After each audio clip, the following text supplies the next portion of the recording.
What a victory to the name of Jehovah, the Almighty God. This was the victory song of Moses and the Israelites after deliverance through the Red Sea. Had not Jehovah fulfilled the first of two promises to his people? Freedom from slavery to Egypt. But the second promise of God was yet to be realized, to give his people a land of their own, a land flowing with milk and honey.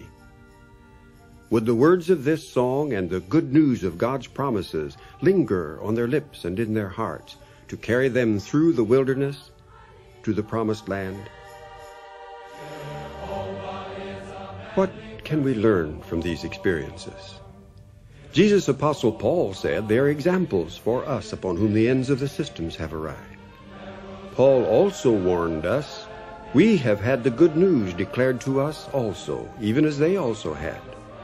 But the word that was heard did not benefit them, because they were not united by faith with those who did hear. So beware of losing faith by drawing away from Jehovah. Listen carefully to what happened right after Israel's deliverance through the Red Sea.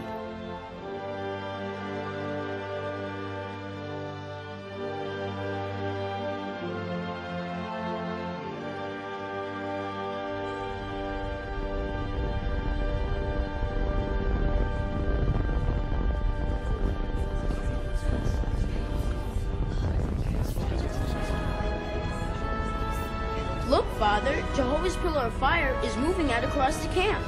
Yes, Bikra. This is the way Jehovah will conduct us into the promised land.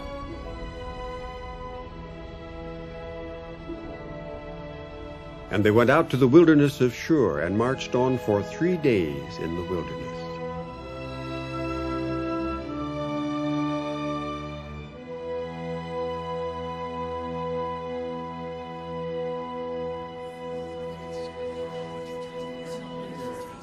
It's so hot, and I'm so tired. 3 days already. How much farther do you think it is, Jephthah? Who knows, Sarah? Maybe Moses does. Ha! You can't believe that. I think we're lost, Dathan. What do you think, Isaiah? No, Sarah. We've been watching the sun. We're traveling in one direction, all right. But where? Do you know, Isaiah? Jehovah's pillar of fire is still before us, Dathan. Ah. I'm thirsty, Mama. Your father will give you a drink, Mirza. How can I? You drank the last drop some time ago. But I'm thirsty, Father. No one in the whole assembly has water. It's all gone. What are we to do? Moses brought us out here to die. Will we really die of thirst, Father? We will unless someone besides Moses does something about it. Moses only follows Jehovah's pillar of fire doctrine. What is he going to do about water for the people? He delivered us through the Red Sea, Hotep. He can carry us through the wilderness. It's Jehovah who leads us, Hotep. Trust in him. You left Egypt and service in Pharaoh's court relying on these promises. Have you forgotten? We'll all die. We'll die of thirst.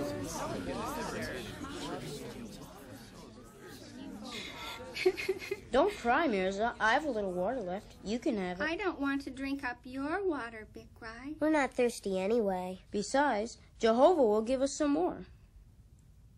Oh, Jehovah bless you, Bikrai.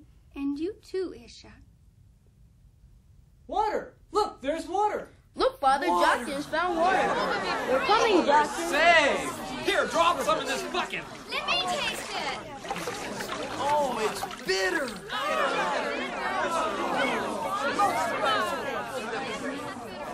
Look, here comes Moses and Aaron. Moses, the water is bitter. What are we to drink? Children are dying of thirst. Water is bitter. I know, my brothers, but Jehovah is not unmindful of us. Trust in God, my brothers.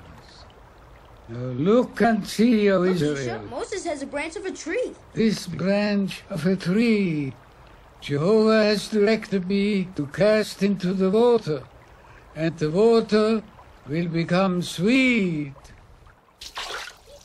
What good will that do? Come now, my people, drink your fill, and praise Jehovah, since he serves as your salvation. The water is sweet.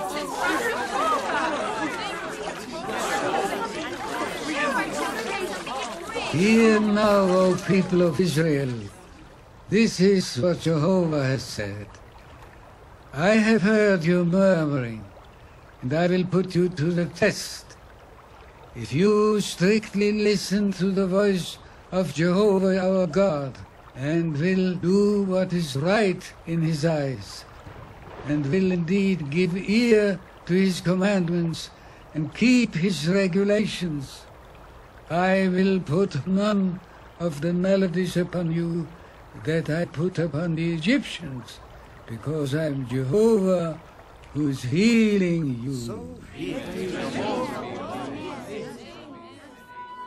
Is it any wonder that Jehovah said of Israel, they are a stiff-necked and rebellious people? Or that Paul said, the word that was heard did not benefit them?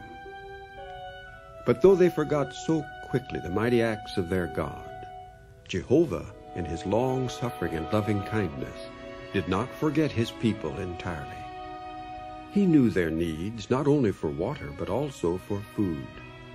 So in the 2nd month after their coming out of Egypt, Jehovah said to Moses, Here I am raining down bread for you from the heavens, and the people must go out and pick up each his amount day for day, in order that I may put them to the test, as to whether they will walk in my law or not. Accordingly, in the morning, here upon the surface of the wilderness there was a fine, flaky thing, fine like hoarfrost upon the earth. And the house of Israel began to call its name manna, meaning, what is it? And its taste was like that of flat cakes with honey. It's a miracle of Jehovah, children. We should never forget that. We won't, Mother. Really remember. And always be thankful for the provision of Jehovah. Yes, Father. Jehovah said he gave them manna to put them to the test. Little did they realize how severe a test the manna would become before they reached the land of promise. In the 3rd month after the sons of Israel left the land of Egypt, they came into the wilderness of Sinai and went camping there in front of the mountain. And Moses went up to the true God, and Jehovah began to call to him out of the mountain.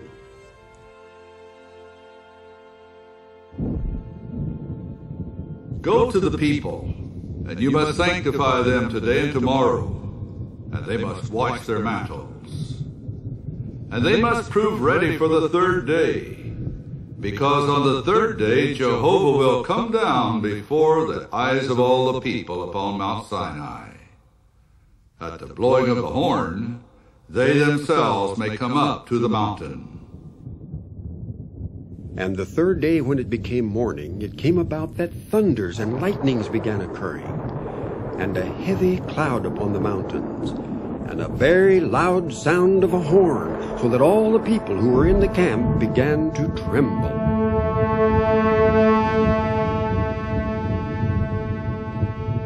Moses now brought the people out of the camp to meet the true God, and they went taking their stand at the base of the mountain. And Jehovah spoke to them in the mountain out of the middle of the fire. Now when the people got to see it, then they quivered and stood at a distance. And they began to say to Moses, Moses, you speak with us. Let us listen. But let not God speak to us for fear we may die. Jehovah now said to Moses, Come up to me in the mountain and stay there, as I want to give you the stone tablets and the law and the commandment that I must write in order to teach them. Then Moses entered into the midst of the cloud and went on up the mountain. And Moses continued in the mountain 40 days and 40 nights. And Jehovah carved out 2 tablets of stone, and wrote upon them on both sides the words that he had spoken to the people out of the fire. I am Jehovah your God, who brought you out of the land of Egypt. You must not have any other gods against my face. You must not take up the name of Jehovah your God in a worthless way, remembering the Sabbath day to hold it sacred, you are to render service. You must not murder. You must not commit adultery. You must not steal. You must not testify falsely as a witness against your fellow man. You must not desire anything that belongs to your fellow man.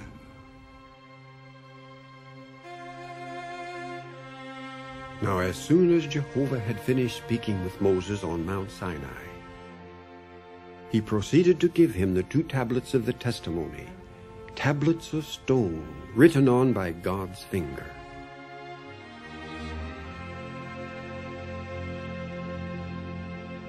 Meanwhile, the people got to see that Moses was taking a long time about coming down from the mountain. So the people congregated themselves about Aaron. Aaron, this Your man, brother, Moses, Aaron. let him settle. Maybe the certainly fire don't know what's swallowed him happened up. to him. We think he has deserted us also. Patience, my brothers. What would you have me do? Get up, Aaron. Make for us a god who will go ahead of us. Do you know what you're asking? We need a god to go before us. Then tear off the gold earrings that are in the ears of your wives, of your sons and of your daughters, and bring them to me.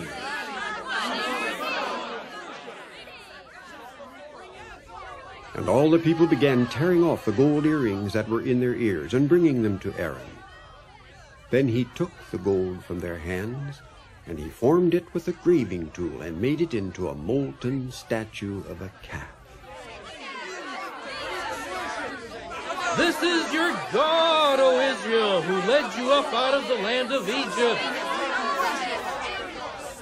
When Aaron got to see this, he built an altar before the calf. Finally, he called out to the people, There is a festival to Jehovah tomorrow. So on the next day they were early in rising, and they began offering up burnt offerings and presenting communion sacrifices. After that the people sat down to eat and drink.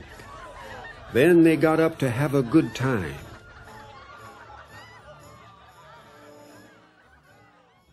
Jehovah now said to Moses, Go, descend, because your people whom you led up out of the land of Egypt have acted ruinously. They have turned aside in a hurry from the way I have commanded them to go. They have made a molten statue of a calf for themselves, and keep bowing down to it and sacrificing to it. After that Moses turned and went down from the mountain with the 2 tablets of the testimony in his hand. And when he got to the bottom of the mountain, Joshua, who had been waiting, joined him to return to the camp. Look, Moses, my lord. It's even as Jehovah has said. See, the golden calf and the dancing. This is indeed a stiff-necked people. Why then should I bring them this law at the hand of Jehovah their God? Moses, my lord, you've smashed the 2 tablets.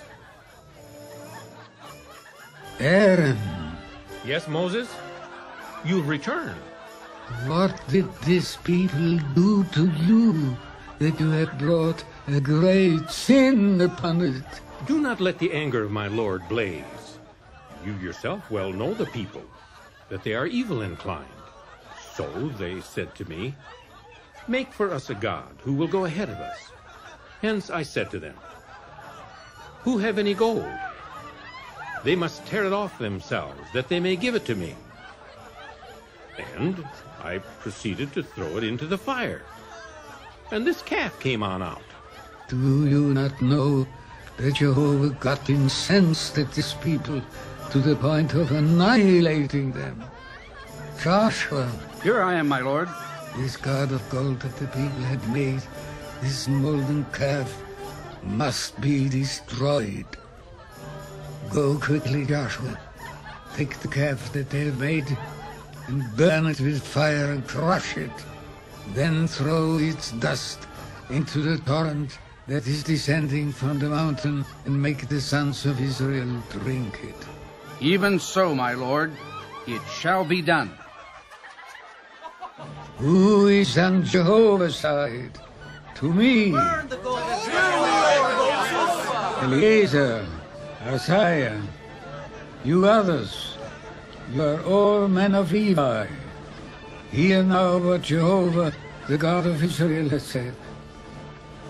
Put each one of you his sword on his side, and kill each one his brother, and each one his fellow, and each one his intimate acquaintance.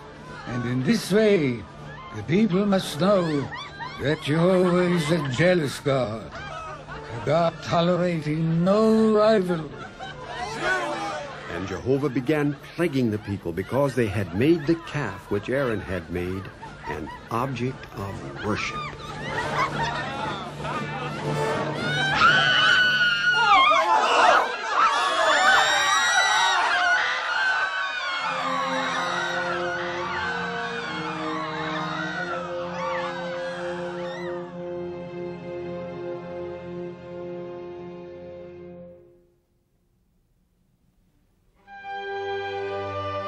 As for Moses, he proceeded to take his tent away, and he pitched it outside the camp, far away from the camp. And the pillar of cloud came down and stood at the entrance of the tent.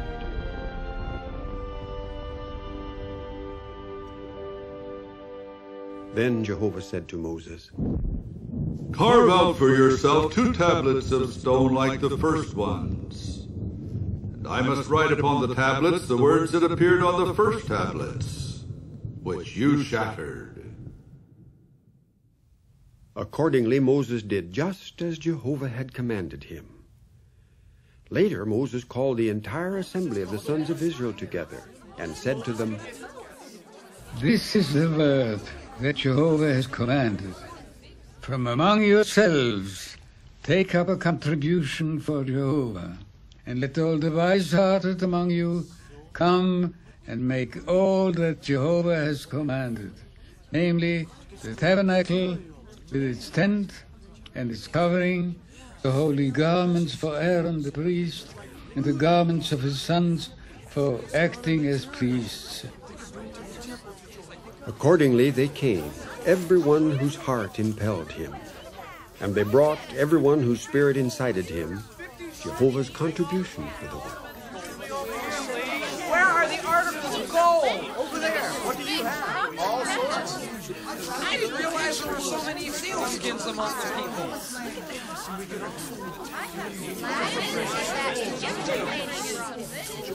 Look at those gold. There must be 70 shekels. Moses, the people are bringing much more than what the service needs for the work. Then cause an announcement to pass through the camp, not to produce any more stuff for the holy contribution. With that, the people were restrained from bringing it in, and the stuff proved to be enough for all the work to be done, and more than enough. Accordingly, it came about that in the first month, in the 2nd year, and the 1st day of the month, the tabernacle was set up. And the cloud began to cover the tent of meeting, and Jehovah's glory filled the tabernacle. And Jehovah's cloud was over the tabernacle by day, and a fire continued upon it by night in the sight of all the house of Israel during all their stages of journey. Now it came about that in the 2nd year, in the 2nd month, on the 20th day in the month, the cloud lifted itself from over the tabernacle of the testimony. And the sons of Israel began to pull away from the wilderness of Sinai for a journey of 3 days.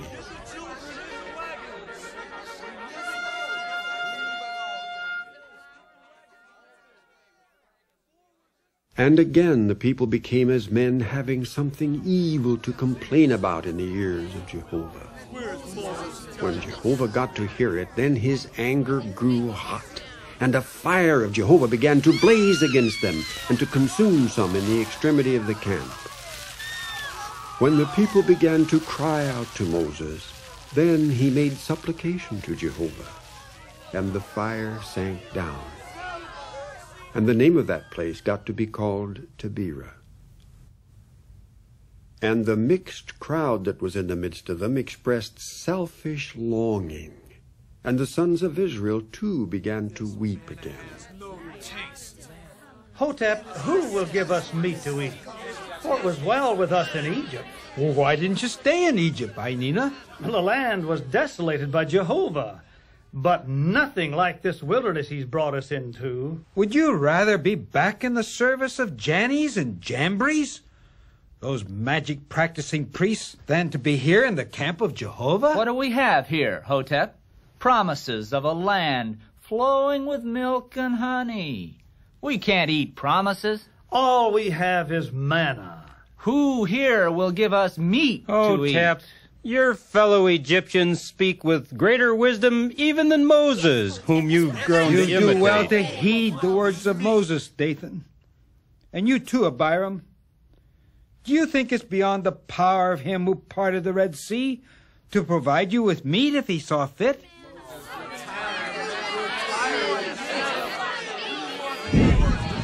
Moses, say to the people, sanctify yourselves for tomorrow, as you will certainly eat meat. You will eat not 1 day, nor 2, nor 5, nor 20 days, but up to a month of days, until it comes out of your nostrils, and it has become a loathing to you. The people in the midst of whom I am are 600,000 men on foot, and yet you have said, meat I shall give them, and they will certainly eat for a month of days. Will flocks and herds be slaughtered for them, for it to be adequate for them? Or will all the fish of the sea be caught for them, for it to be adequate for them? The hand of Jehovah is cut short, is it? Now you will see whether what I say befalls you or not.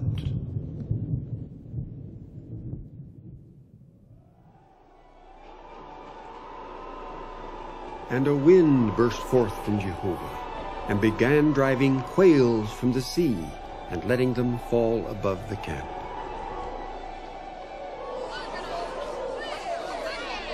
Hotep, have you seen all the quails? Seen them? More quails than all the frogs of All Egypt. around the camp, 2 cubits above the ground, as far as I can see. Ainina, we have meat to last a month. I know. I've gathered 10 homers. People are gathering quails all around the camp. About a day's journey this way and that way. There are so many of them. Come, Hotep. We'll have a feast. You eat it. You asked for it. Never mind, Ainina. Come on. Leave them. I'm hungry. What's happened to all the people, Father? Look, even Ainina and almost have fallen down. Can't we help them? No, Bikrai, not now. It's too late. It's the anger of Jehovah's judgment against them. The meat was yet between their teeth, before it could be chewed, when Jehovah's anger blazed against the people, and Jehovah began striking at the people with a very great slaughter. And there they buried the people who showed selfish longing. Now Miriam and Aaron began to speak against Moses on account of the Cushite wife whom he had taken. Ever since Jethro arrived in the camp with Moses' wife Zipporah and his 2 sons, Moses has withdrawn more and more to his own counsel. That's not altogether true, Miriam. Has he not appointed older men to judge the people, making them heads over the thousands, and the hundreds, and the tens? True, Aaron. But this was at his father-in-law's urging. Moses still serves as representative for the people before the true God, and he himself brings the cases to the true God. It's Moses who warns the people of what the regulations and the laws are, and it's Moses that makes known to them the way in which they should walk and the work that they should do. But is it just by Moses alone that Jehovah has spoken? Is it not by us also that he's spoken? Moses is a prophet of God. But I too am a prophetess of Jehovah. True, Miriam.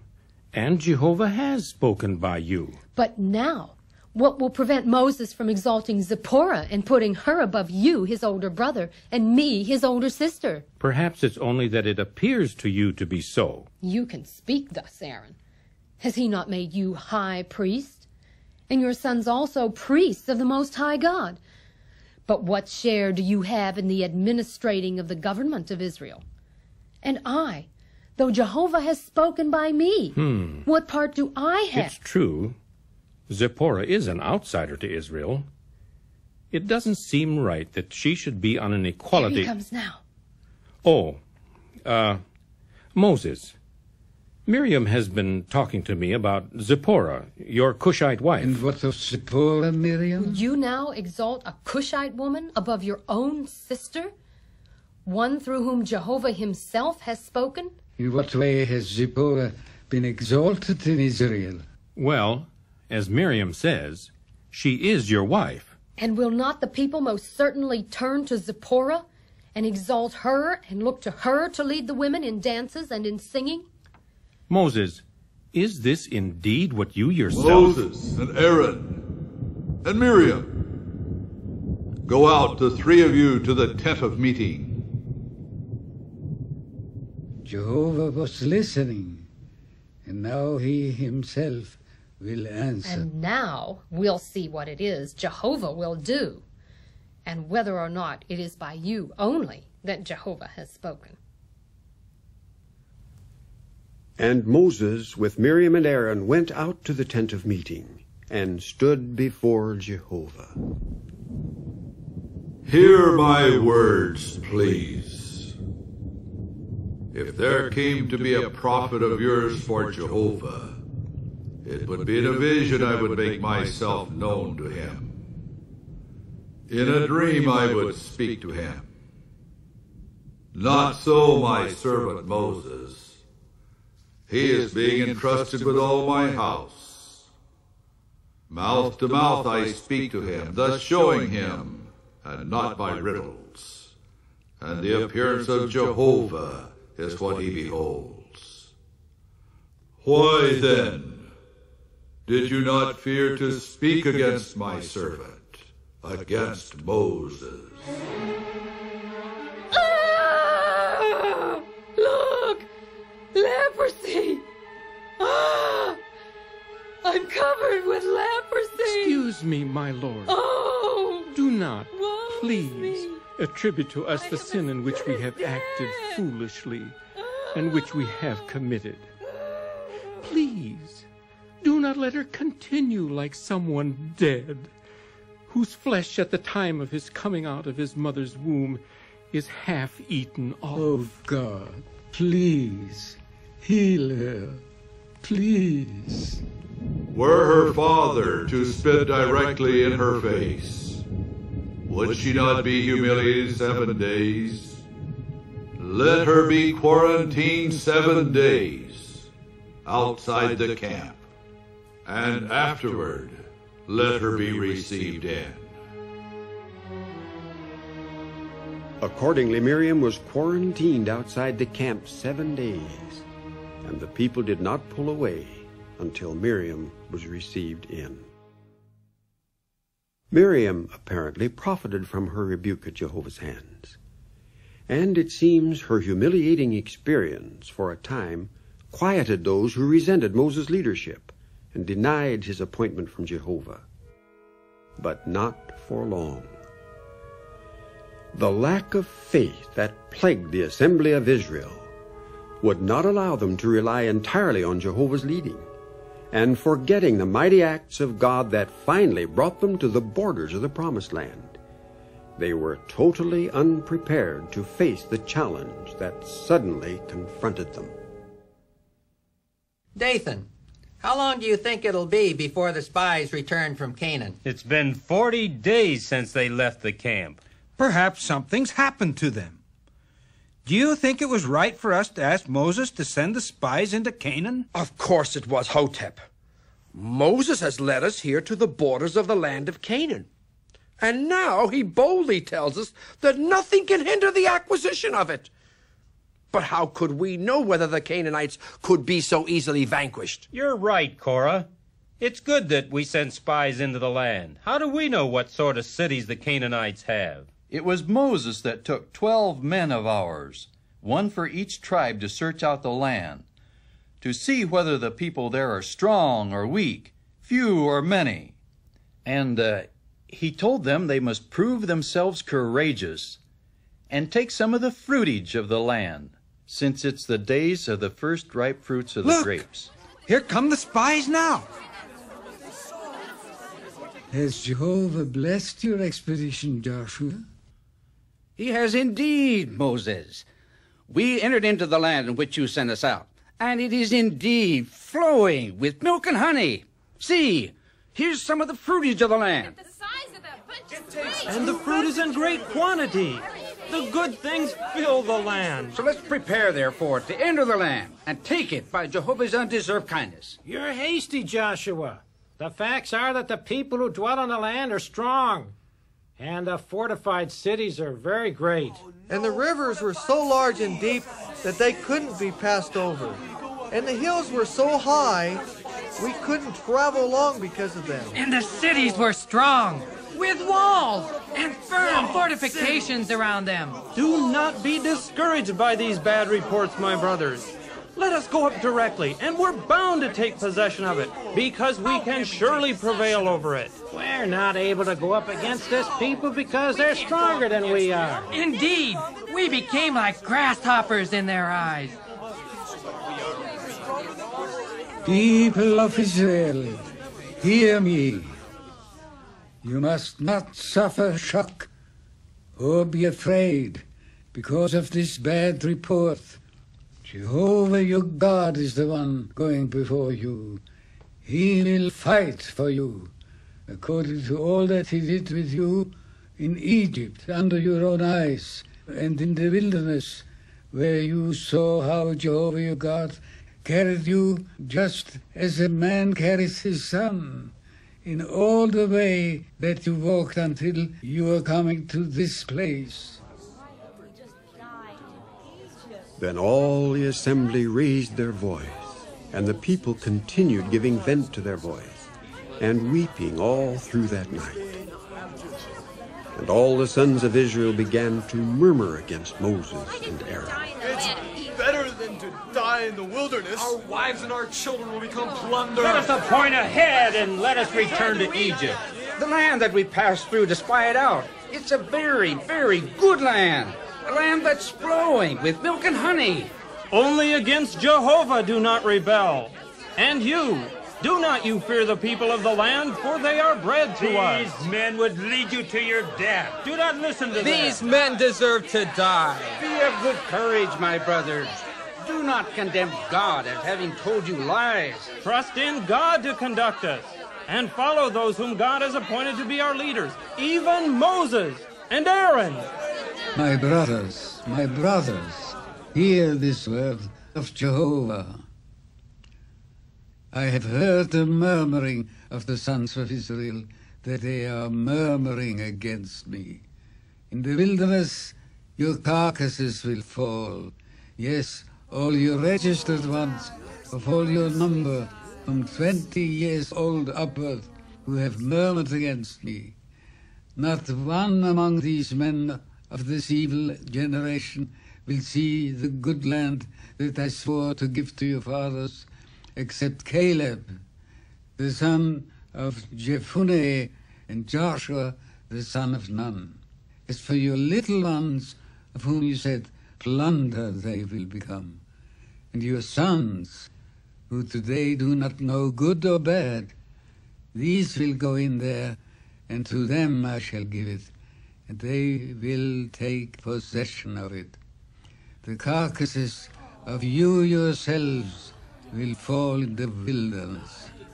By the number of the days that you spied out the land, 40 days, a day for a year, a day for a year, you will answer for your errors 40 years, as you must know, what my being estranged means. We shall go up and fight in accord with all that Jehovah our God has commanded us. Be courageous, men, for we shall go up against the Canaanites. Tomorrow we shall go up. Gather yourselves together, men. No, my brothers. Jehovah said, you must not go up and fight, because I am not in your midst, that you may not be defeated before your enemies. Gird on your swords, men! Do not listen to Moses. We will go against the land just as Jehovah directed us when he brought us to the borders of Canaan. Why is it that you are passing beyond the order of Jehovah, but that will not succeed? Do not go up, because Jehovah is not in your midst, that you may not be defeated before your enemies. For you are certain to fall by the sword, because for the reason that you turned back from following Jehovah, Jehovah will not continue with you. However, they presumed to go up to the top of the mountain. But the ark of Jehovah's covenant and Moses did not move away from the midst of the camp. Then the Amalekites and the Canaanites who were dwelling in that mountain came on down and began striking them, and went scattering them as far as Hormah.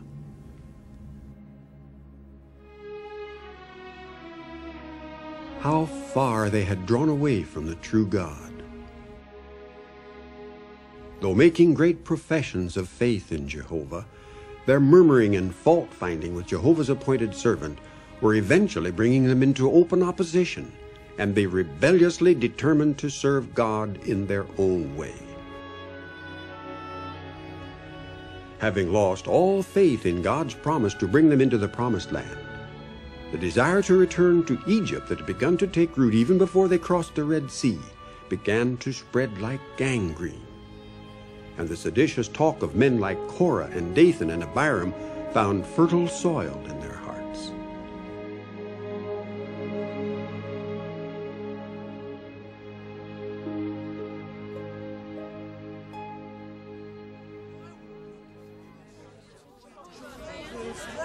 Our defeat should not in any way be taken as evidence that Jehovah is opposed to us. It's because of Moses that we've suffered this defeat. How can you say that, Dathan? Korah said it's because we permitted Moses to continue to impose himself and his own will upon the people. Had you listened to Moses, you would not have emboldened yourselves to go up against the Canaanites against Jehovah's express warning through Moses and suffered defeat. It's to our own advantage to be our own master and to take to ourselves a new leader. Moses isn't fit to lead the people.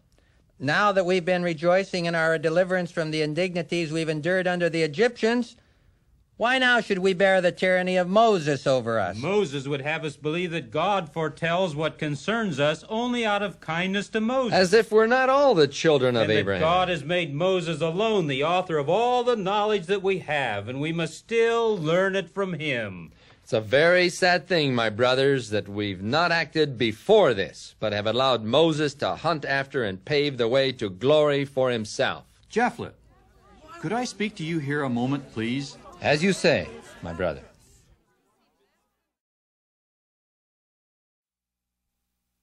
Japhet, my brother, what has prompted you to speak so against Moses? Is not Korah equal to Moses himself? You continue to listen to the seditious talk of Korah. Do you not know? You would condemn me for speaking against Moses. Yet you yourself speak against Korah, a man who is interested only in the advancement of true worship. Korah is interested only in his own advancement. He has no love for anyone. Would you sit in judgment on an older man? My brother. Come, please. Why should we quarrel between ourselves? Is it not time for us to time for us to act, and to act quickly before we suffer another such defeat as our valiant men. My brother. May you have peace, Korah. And peace to you, my brother. Our brothers are growing restless, Korah. The defeat they've suffered at the hands of the Amalekites and the Canaanites has caused them to weep before Jehovah. But on account of Moses, Jehovah will not listen to their voice. Moses makes a show of goodness and of compliance with Jehovah's will, and by persuasion rather than force, and by his secret cunning he has grown wickedly powerful, and has exalted his brother Aaron in this same way. Truly spoken. Now it's proper for the people to punish such men, even while they think their wicked designs are concealed from us. They should be punished. Do not permit them to gain strength until there is nothing more left for them to do. You sons of Levi, hear me now. Is Moses able to give us any just cause as to why he has bestowed the priesthood on Aaron and his sons?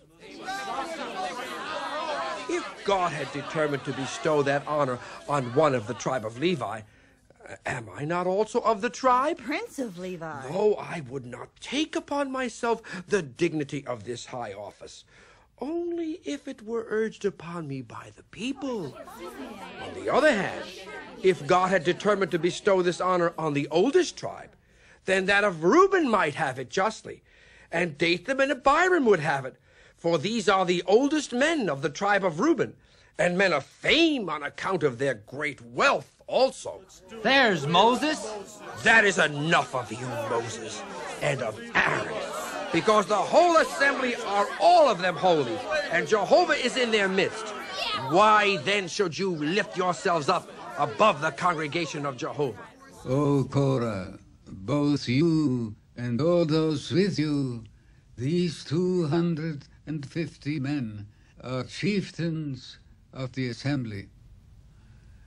But in the morning, Jehovah will make known who belongs to him, and it must occur that the man whom Jehovah will choose, he is the Holy One. Let Jehovah choose. Joshua. Here I am, my lord. Dathan and Abiram are not present with this assembly. Go and ask them, please, to come up also, that they may hear the word of Jehovah. As you say, my lord. Listen, please, you sons of Levi. Is it such a little thing for you men that the God of Israel has separated you men from the assembly of Israel to present you to himself, to carry on the service of Jehovah's tabernacle? So must you men also try to secure the priesthood? For that reason, you and all your assembly who are gathering together are against Jehovah. As for Aaron, what is he, that you men should murmur against him?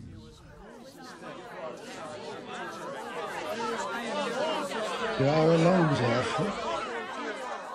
Have Dathan and Abiram, the sons of Eliab, come up? No, my lord. Here is the word of Dathan and Abiram. We are not going to come up. Is it so little a thing that you brought us up out of a land flowing with milk and honey to put us to death in the wilderness, that you should also try to play the prince over us to the limit? As it is, you've not brought us into any land flowing with milk and honey, that you may give us an inheritance of field and vineyard. Is it the eyes of those men that you want to bore out? So they said, we are not going to come up. O Jehovah, do not turn to look at the grain offering. Not one may less have I taken away from them, nor have I harmed one of them. Korah, you and all your assembly be present before Jehovah tomorrow, and take each one his fire holder, and you men must put incense upon them, and present each one his fire holder before Jehovah. And it must occur that the man whom Jehovah will choose, he is the Holy One. It is well. It is well. That is enough of you, you sons of Levi.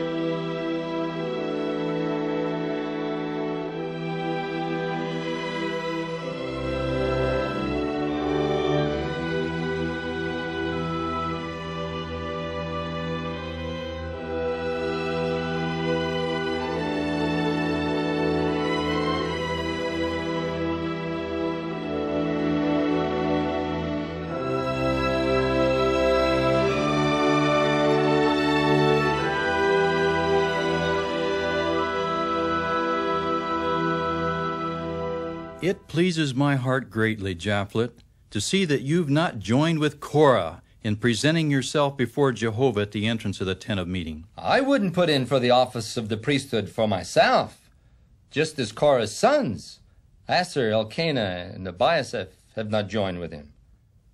Nevertheless, I do not oppose Korah and his assembly of 250 men for their right to do so. They're awaiting now a sign from Jehovah. Moses has not revealed to us what it will be, but I fear that Korah's act of presumptuousness will not go unpunished. Now, Moses would present himself before the tents of Dathan and Abiram, that they too might hear the word of Jehovah. I would also hear what it is that Moses will say to them. I, for my part, do not deny the right of Dathan and Abiram in what they've done. They've taken a stand against Jehovah's servant Moses. And they've denied the word of God spoken by Moses. Does Jehovah speak only by Moses? Are we not also a part of Israel? How do you know that Jehovah does not also speak through Korah and Dathan and Abiram? They're older men, too. They came with us out of Egypt. Is not Moses a man just like us? It would seem, Japhet, that Jehovah is preparing to answer these questions himself. You did not stand up with Korah, but how will you stand when Dathan and Abiram are called to account? Please, Japhet, beware of their rebellious talk. Come, here are the tents of the sons of Eliab. Here comes Moses. What is it that you would say to us, Moses? Have you come here to play the prince over us? Turn aside, please, from before the tents of these wicked men, Korah, Dathan, and Abiram, and do not touch anything that belongs to them, that you may not be swept away in all their sins. Oh, Asher, Elkanah, and Abiasaph. Have you also been taken in by Moses' fear-inspiring threats? You sons of Korah claim to keep the law. Does not the law say honor your father? Yes, you sons of Korah. Why are you not with your father now? That is the fifth of the 10 words, Abiram. And all of the first 3 demand exclusive devotion to Jehovah. Jehovah himself is still in the midst of Israel. Separate yourselves while there is still time. By this you will know that Jehovah has sent me to do all these deeds, that it is not of my own heart. If it is according to the death of all mankind that these people will die, and with the punishment of all mankind, that punishment will be brought upon them, it is not Jehovah that sent me. But if it is something created that Jehovah will create, and the ground has to open its mouth and swallow up them and everything that belongs to them, and they have to go down alive into Sheol, you will then know for certain that these men have treated Jehovah disrespectfully.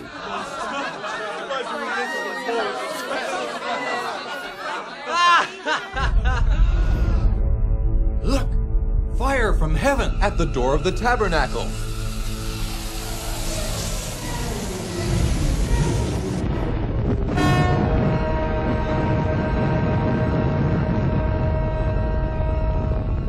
The judgment of Korah. Too bad for them.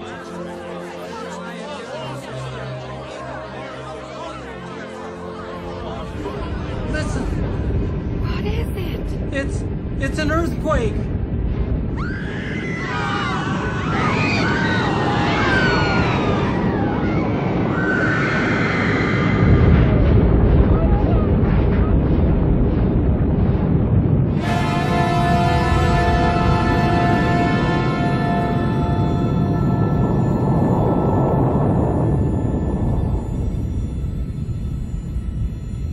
So down they went, and all who belonged to them, alive into Sheol, and the earth went covering them over.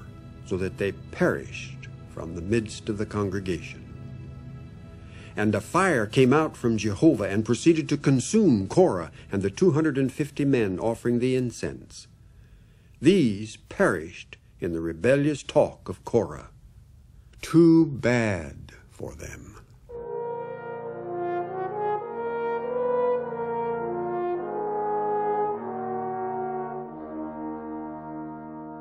And directly the next day the whole assembly of the sons of Israel began to murmur against Moses and Aaron.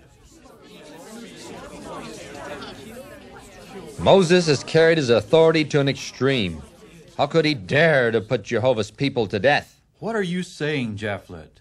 It was Jehovah who put them to death. You saw it yourself. Dathan and Abiram and all that belonged to them were swallowed up, and Korah and his entire assembly were consumed by the fire from Jehovah. God was angry with them, Messiah.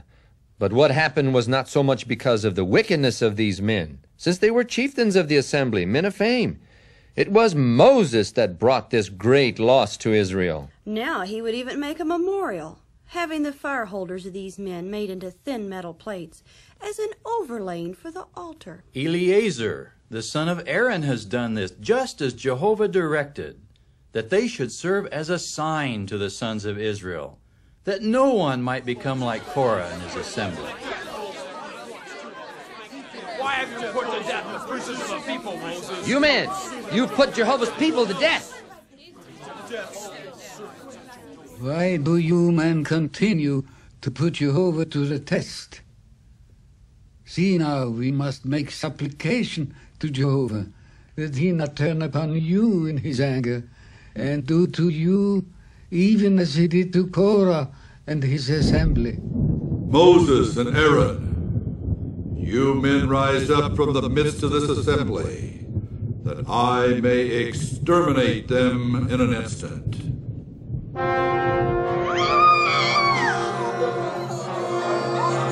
Quickly, Aaron, take the fire holder and put fire from upon the altar in it, and put on incense. Then go to the assembly in a hurry and make atonement for them, because the indignation has gone out from the face of Jehovah. The plague has started. Moses, what will this thing come to? See how these men... Japhet! Japhet, what have they done to you? Mother! Father! No, Moses, don't go near them. Jehovah has struck them down. Oh, Mother, Father, why did you do it? Why did you sin against Jehovah? Don't cry for them, my dear, though your heart is breaking. Don't cry, Mirza. We must not mourn for those who are punished by Jehovah. We'll take care of you.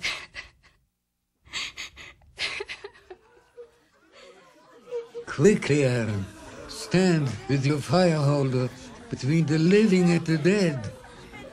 Stand back. It's the scourge of Jehovah. And Aaron kept standing between the dead and the living. Eventually, the scourge was stopped. And those dead from the scourge amounted to 14,700, aside from those dead on account of Korah. Then, at Jehovah's direction, Moses took one rod for each paternal house of Israel, 12 rods, and the name of each one was written upon his rod. And Aaron's name was written upon Levi's rod, and all of the rods were deposited in the tent of meeting before the testimony. And it came about the next day, Aaron's rod for the house of Levi had budded, and was blossoming flowers, and was bearing ripe almonds. In this way the man whom Jehovah would choose was made manifest. Only after so long a time and so many attempted rebellions was Jehovah's appointment of Aaron finally accepted by all the assembly. What occurred during the next 38 years in this regard, the divine record does not reveal. But the continuing hardships and privations throughout these long years apparently did not instill in all of the newer generation, the ones born in the wilderness, the faith they needed to endure down to the end. And as the time drew nearer for the nation to enter into the blessings of the promised land, their trials and testings were not to decrease. In fact, as it turned out, the very prolonging of the intervening years proved to be the undoing of those foolish enough to draw away from God.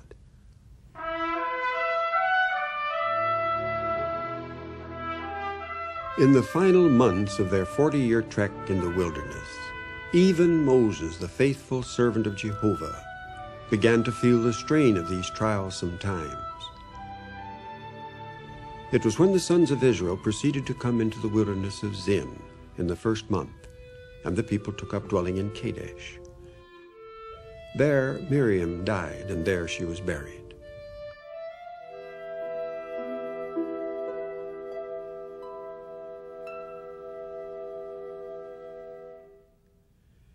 Now there proved to be no water for the assembly, and they began to congregate themselves against Moses and Aaron. Moses, why have you men brought Jehovah's congregation into this evil place? For us and our beasts are burned to die here? Where are the vines and the pomegranates, Moses? We have no water to drink. This is no place of seeds. We just die in this wilderness.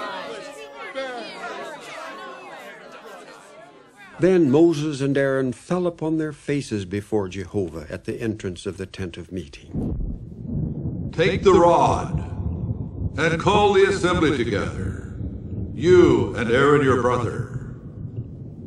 And you must speak to the crag before their eyes, that it may indeed give its water for the assembly, and their beasts of burden to drink. So Moses took the rod before the crag and proceeded to say to the congregation, Hear now, you rebels, is it from this crag that we shall bring out water for you? The rock, it's splitting apart. Water is coming out of the rock.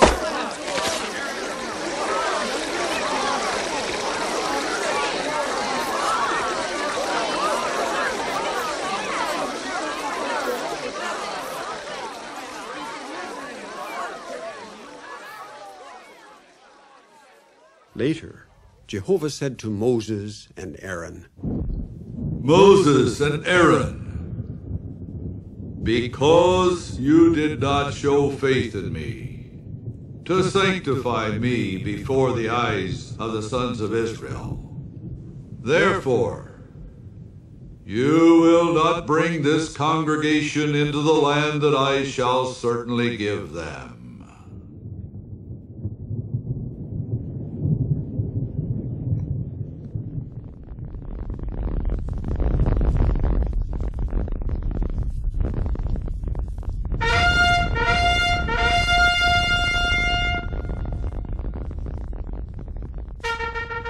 And the sons of Israel proceeded to pull away from Kadesh and come to Mount Hor, where Aaron died, and Eleazar became high priest in place of Aaron. And all the house of Israel continued weeping for Aaron 30 days. While they continued trekking from Mount Hor by the way southward to the Red Sea, the soul of the people began tiring out because of the way. Bikrai, how long do you think it will be before we can dwell in peace in the Promised Land? Patience, Bethiah, my little one. We all long for that day. But sometimes it seems so far away. A land flowing with milk and honey. Like we'll never get there. Bethiah, you're just a child born in the wilderness. So was Zimri, your brother. That's all you've known. I know, Mirza. Just wandering. Waiting for all the older ones to die. It seems... Yes, most of those over 20 when we came out of Egypt have come to their end. I'm thirsty, Mama. Your father will give you a drink, Emna. There's very little left, but you can have some. Jehovah will provide more for us in due time. Do you remember Bikrai so many years ago when you gave me the last drop of water from your skin flask? I do indeed, Mirza. We were both so young and had just seen the marvelous demonstration of Jehovah's power in the Red Sea. Your faith was strong even then. You were so confident Jehovah would supply us with more water. And he has, for all these years since then. Now we're so near to entering into the promised land. Can we allow our faith to waver? Phineas, you remember Egypt. Tell me about it. About the houses and the grain fields and the food. Those melons and the leeks and the onions. Bethiah, my dear one, what I remember of Egypt is not the food and the houses, nor the so-called good things that some of the older ones used to mourn for. What I remember are the worn and haggard old men, and women too, who used to drag themselves in from the fields late at night, trying to find a little straw to use in making bricks for the Egyptians the next day. The young men with welts on their backs from being whipped. And sometimes, when I close my eyes at night, I can still remember the old man struggling to get up from the ground under the merciless blows of the Egyptian taskmaster, only to fall back down, finally to stir no more. Then I get up and step outside my tent and look toward the west, and there, in the midst of the camp of Israel, like a beacon of light, is the flaming pillar of fire resting over the Ark of the Covenant inside the tent of meeting. And I get down on my knees and thank Jehovah that he heard our despairing cries and sent us Moses to deliver us. Oh, Phineas, I didn't mean to long for those things. It's just that I've never eaten anything but manna. And someday we'll have things better. But it is so easy to become discontented and murmur against Jehovah's provisions. It is. Oh, look, here come your father and Hotep. They've been faithful for many years. Both were grown men when they left Egypt. But that doesn't mean they'll have to, Die in the wilderness? No. Father and I are both Levites, so we're not among the men numbered for war. Jehovah's judgment restriction doesn't apply to us. Peace, Bikrai. Peace, Father. Jehovah be with you. Hotep, so many of the people are tiring out because our time in the wilderness is dragging on so. Do you ever regret that you left Egypt? Why, no. Why should I? Jehovah has been good to us. But in Egypt, you had the very best the land could offer. You were high in the court of Pharaoh. Pharaoh himself had far more. But what good was it when he opposed Jehovah? He lost his life. I didn't. Wasn't it difficult for you to decide? Not when I became convinced Jehovah's the true God. But your family didn't come with you. No. I'm a firstborn son. And I had an only son, just like Pharaoh. But when Moses told us the firstborn would die if we didn't stay inside of the house with the blood of the lamb sprinkled on the doorposts, I believed him. But my wife didn't. She became fearful of our neighbors and took our son and fled. What happened? He died. Oh. No. But my wife blamed Jehovah, not her own lack of faith. And that was the very night you left Egypt? It was either go with Moses and his God, or go with Pharaoh and the gods of Egypt. And when we came safely through the Red Sea, I knew I had made the right choice. Why should I ever let anything destroy my faith? But many have.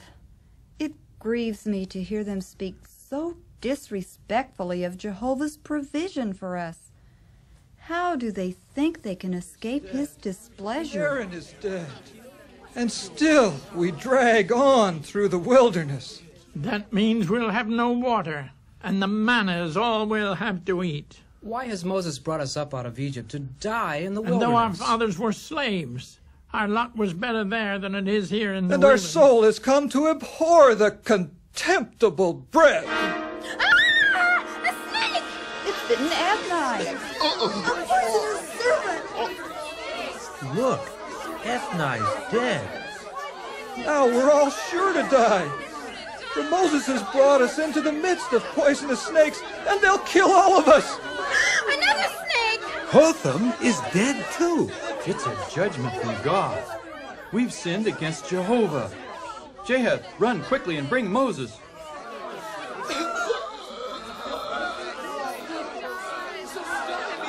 Moses, see the poisonous serpents. We have sinned because we have spoken against Jehovah and against you. Intercede, please, with Jehovah, that he may remove the serpents from upon us. Oh, Jehovah, please, remove this curse from off your people. Or must they all die here in the wilderness when we have come so near to the promised land? Turn, please, your anger away from these people, that they may continue to live and not die all. Make for yourself a fiery snake, and place it upon a signal pole. And it must occur that when anyone has been bitten, he then has to look at it, and so must keep alive. Moses at once made a serpent of copper and placed it upon the signal pole.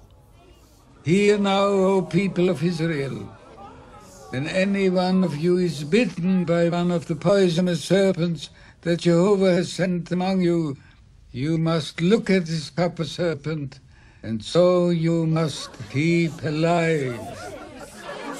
Can it be so that anyone bitten by a poisonous serpent can live just by looking at this copper serpent that Moses has made for us? Ah! Look out, Jehan! Another serpent! Ah!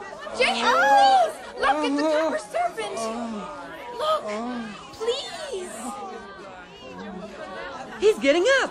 He isn't going to die. Jehovah be praised. Oh, merciful God is Jehovah. See how he's brought salvation to Israel, and though I have sinned, still he's made a way of atonement for me. And now, see, I stand before you whole. Jehovah is certainly the true God, and one to be praised.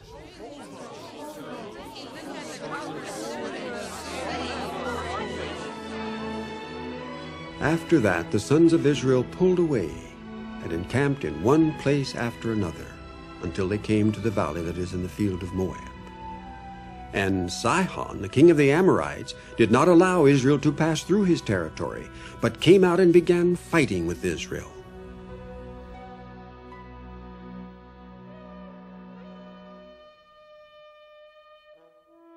Listen, Phineas.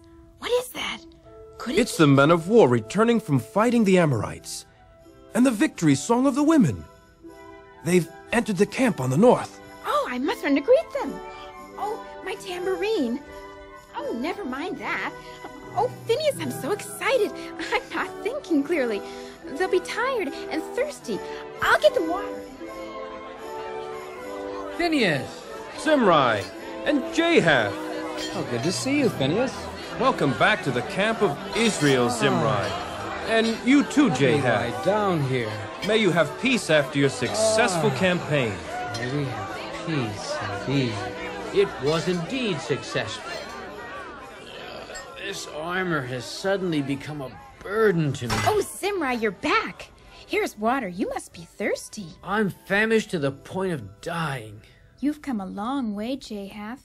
Was the fighting difficult? Jehovah prospered us, Bethiah.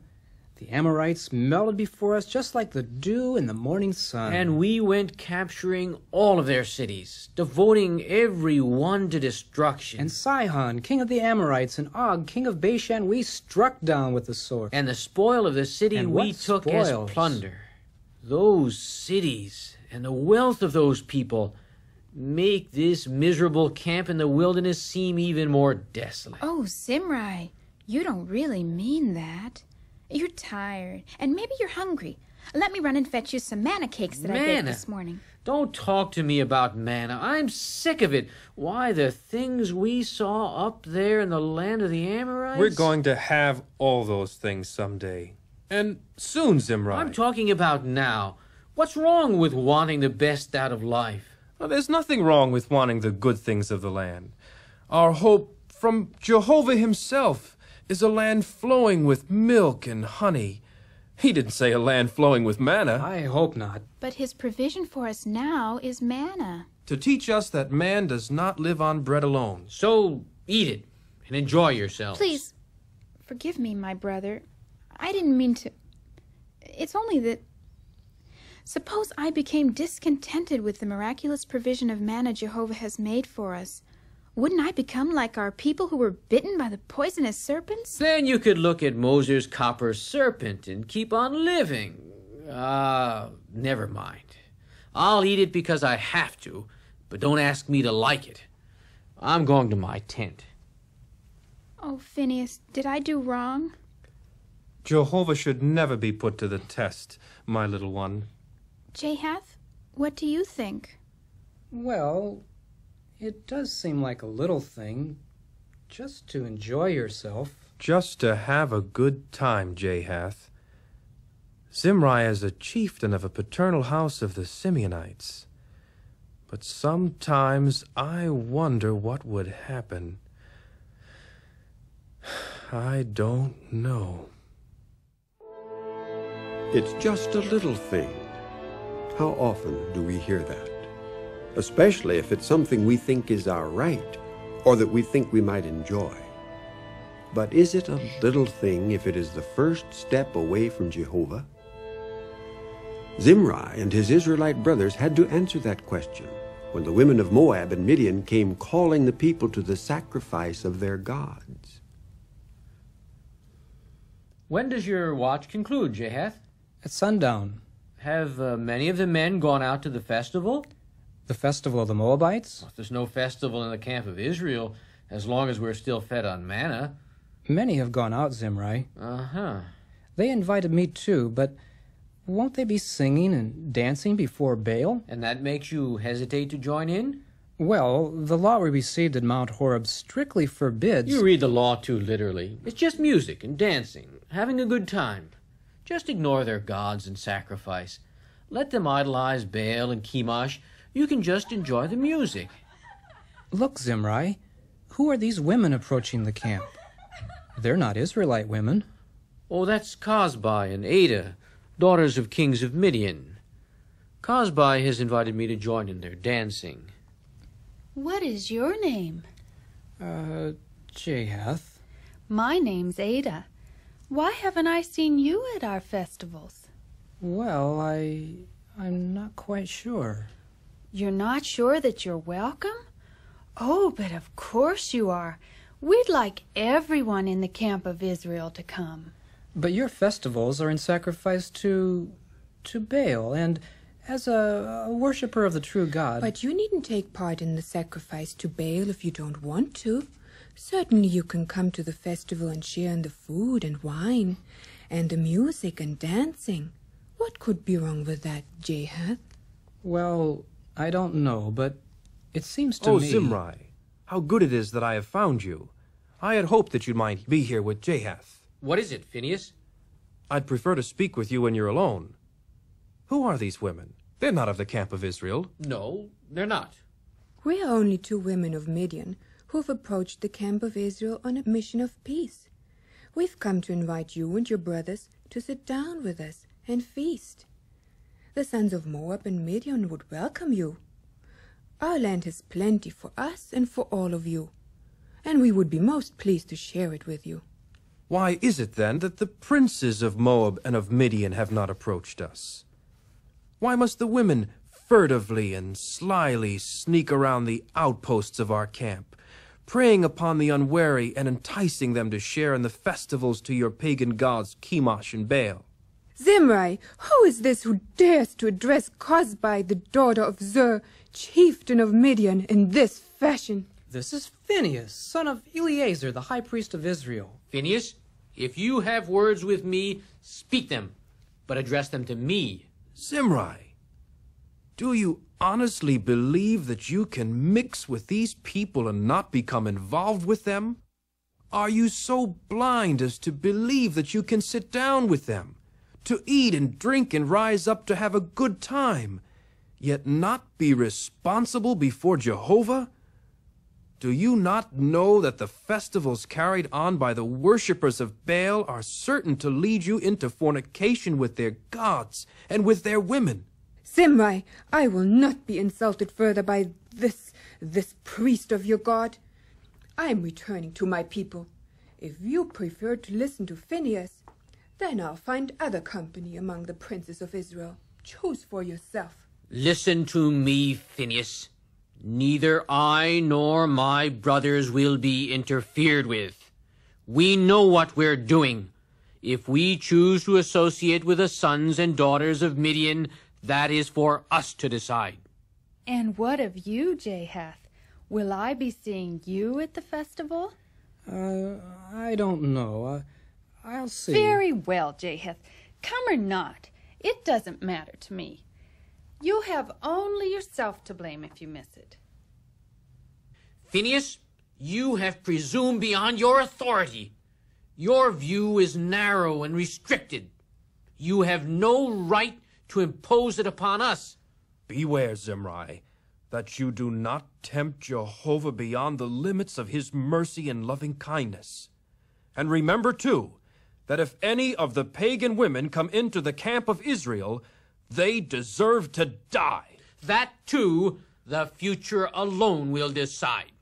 Jehath, are you accompanying me? My watch continues until sundown. After that, I don't know. Just remember, Jehath, you don't have to be like them.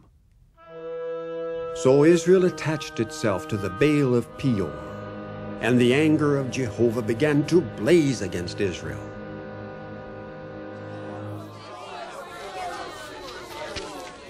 Oh, Jehath, how glad I am to see you in the camp of Israel, safe and alive. I know, little one. Jehovah has allowed this scourge. Many have fallen. Have you seen Zimri? He's nowhere to be found. Could it be that... Phinehas and I both fear for him, Bethiah. He was so headstrong. I know. What a reproach to our father Selu and to Jehovah. And now Jehovah has laid the commandment upon Moses, and Moses has said to the judges of Israel, each one of you kill his men who have an attachment with the Baal of Peor.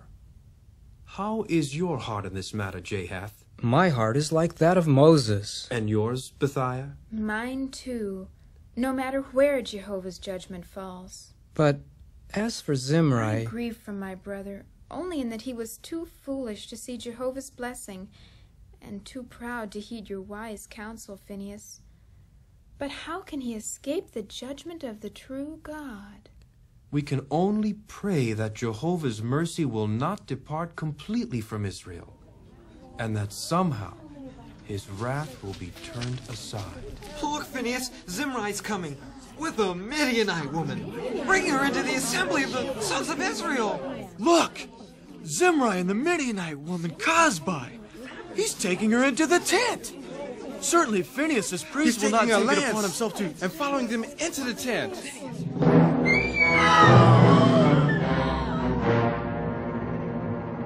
Phinehas has pierced Zimri and Cosby through.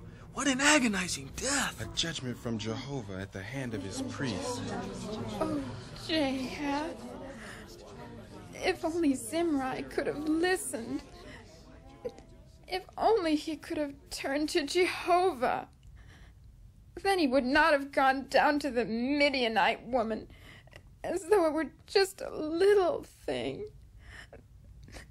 But now, his sin against Jehovah has come back upon his own head. May Jehovah's will be done.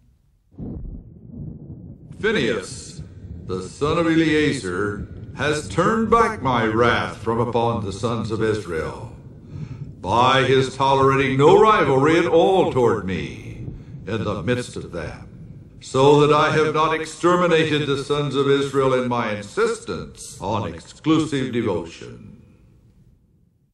So the scourge was halted, and those who died from the scourge amounted to 24,000. 24,000 who failed to enter the promised land because they fashioned themselves after Baal-worshipping enemies of God.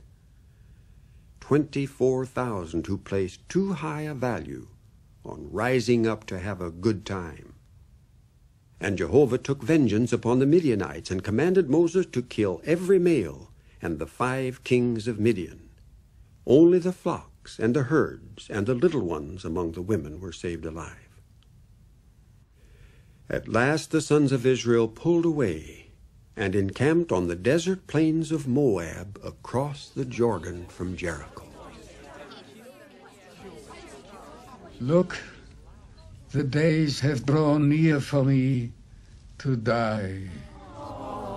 I am lying down with my forefathers. 120 years old I am today. I shall no more be allowed to go out and come in, as Jehovah has said to me. You will not cross this Jordan. Joshua is the one whom Jehovah has commissioned, and Jehovah, your God, is the one crossing before you. So now listen, O Israel. I do take the heavens and the earth as witnesses against you today, that I have put life and death before you, the blessing and the malediction, and you must choose life in order that you may keep alive, you and your offspring, by loving Jehovah your God, and by listening to his voice, and by sticking to him, for he is your life and the length of your days. So the word that was heard by the older generation coming out of Egypt did not benefit them, because they were not united by faith with those who did hear. But Paul says, we have had the good news declared to us also, even as they also had. Will it benefit us today? We too are in the wilderness, for much longer than most of us had expected. Are we tiring out? Do we murmur and complain against the leadership Jehovah has appointed for us? Or do we look in faith toward the second promise Jehovah has made for us, to take us successfully into the land he holds out to those who survive this world's end? What do our works show? That we are, in fact, leaning heavily upon Satan's system, looking back to Egypt for security and the so-called better things of life? Do not be misled. God is not one to be mocked. Association with this system will certainly lead us into the path of Korah, of Dathan and Abiram, and of those who succumb to the seductive wiles of the women of Midian. So beware of losing faith by drawing away from Jehovah. Choose life that you may keep alive by loving Jehovah our God, by listening to his voice and by sticking to him. For he is our life and the length of our days.